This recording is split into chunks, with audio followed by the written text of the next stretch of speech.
नमस्कार दोस्तों, मैं आचार्य के एस शास्त्री सूर्य ज्योतिष केंद्र पर आपका स्वागत करता हूं।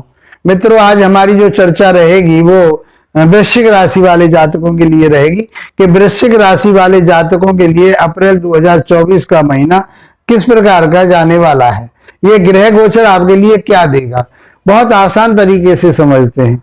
यदि आपको हमारा चैनल अच्छा लगता है तो लाइक शेयर सब्सक्राइब अवश्य करें ताकि आप चैनल से जुड़ सकें और आपके मित्र और आपके दोस्त भी इसका लाभ उठा सकें। मित्रों, वृश्चिक राशि वाले जातकों के लिए यदि हम बात करें स्वास्थ्य की, तो आपका स्वास्थ्य कैसा रहेगा, आपकी शिक्षा कैसी रहेगी, आपके लव रिलेशन कैसे रहेंगे, आपका दाम्पत्य जीवन कैसा रहेगा, आपका भाग्य कैसा रहेगा, आपका कैरियर किस प्रकार से रहेगा, ये सब जानकारी बहुत सटीकता से हम समझते हैं। तो बात करते हैं आपके स्वास्थ्य की। तो स्वास्थ्य के स्वामी होते हैं मंगल देव, और मंगल देव आपके इस समय चल रहे हैं उच्च के होकर के कहाँ चल रहे हैं, वो चले हुए हैं आपके चौथे भाव में।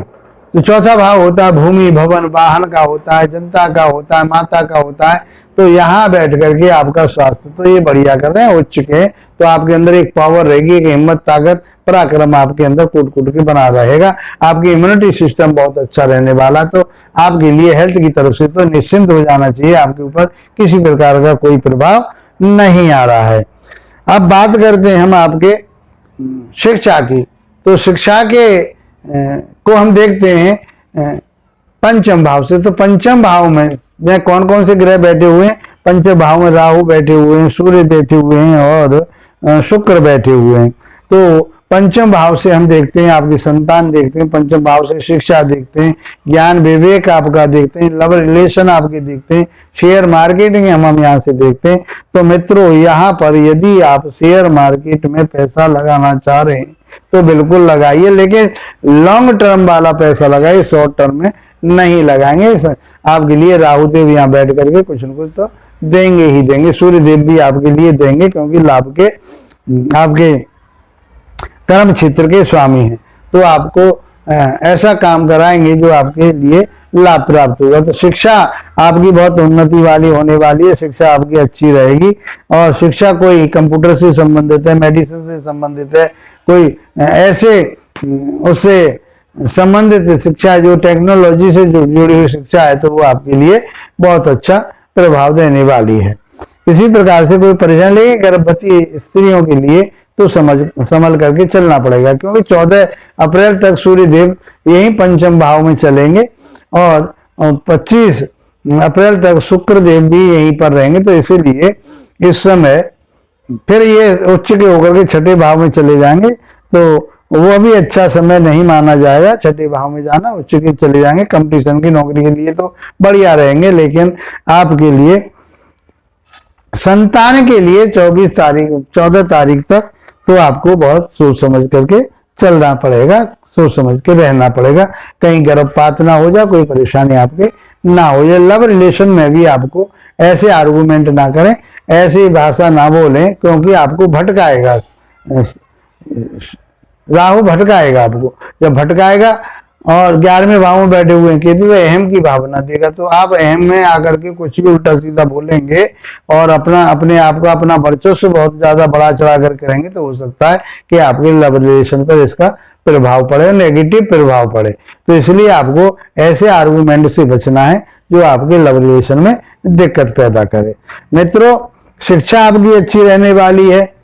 गर्भ की बात मैंने जो कही, वहां आपको सचेत रहना पड़ेगा, डॉक्टरी सलाह आपको लेते रहना पड़ेगा। अब बात करते हैं हम आपके दाम्पत्य जीवन की। तो दाम्पत्य जीवन के स्वामी उच्च के होकर के शुक्र देव कहाँ बैठे हैं? पंचम भाव बैठे हैं, और ये यहाँ पर 25 तारीख तक, 25 अप्रैल तक रहेंगे।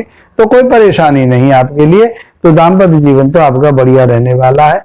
आपके दाम्पत्य जीवन के हिसाब से हम देखें तो केवल एक बात का आपको ध्यान रखना पड़ेगा कि एक्स्ट्रा अफेयर से आप बचें, कोई ऐसी चरित्रहीनता ना आ जाए, कोई ऐसे विचार आपके ना बने, ताकि मान सम्मान प्रतिष्ठा या आपको कोई लालचन लग सके।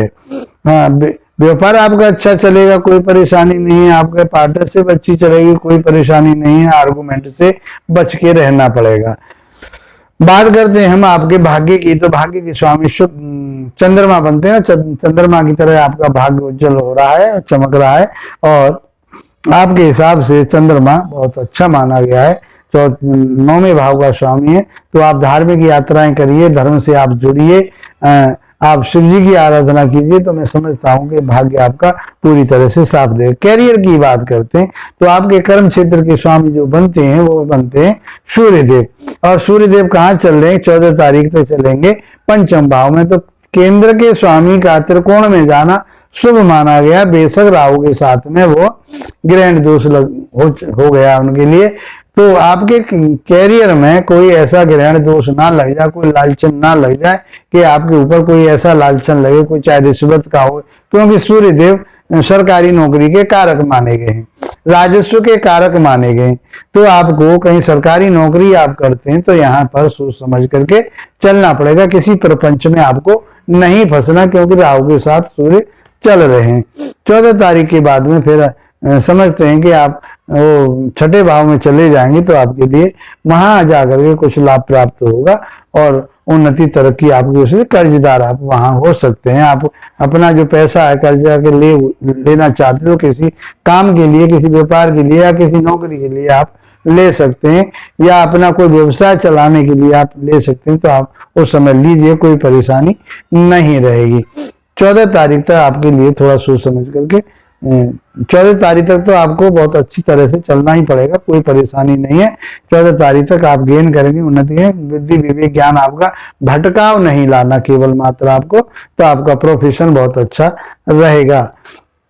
मित्रों क्या करना चाहिए? कई दिक्कतें ये आ रही हैं कि हमें जो बताया जा रहा है शास्त्रों के आधार पर और वो आपके लिए फलित नहीं हो रहा, तो आप अपनी जन्म पत्रिका को, क्योंकि हो सकता है कि आपकी जन्म पत्रिका में कौन कौन से ग्रह आपके लिए परेशान कर रहे हैं, या वो कहीं ऐसी अवस्था में है कि वो 6, 8, 12 में बैठे हैं, या नीच अवस्था में, या बकरी हैं, वो सारा आप जो है किसी विशेषज्ञ को दिखा करके उनका उपाय लीजिए और अपने जीवन को सफल बनाइए।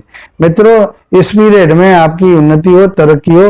वैसे तो आपके लिए बहुत अच्छा समय चल रहा है, थोड़ी बहुत तो ऊंच नीच होती है, उसको संभालने के लिए मैंने आपको बताया क्या करें।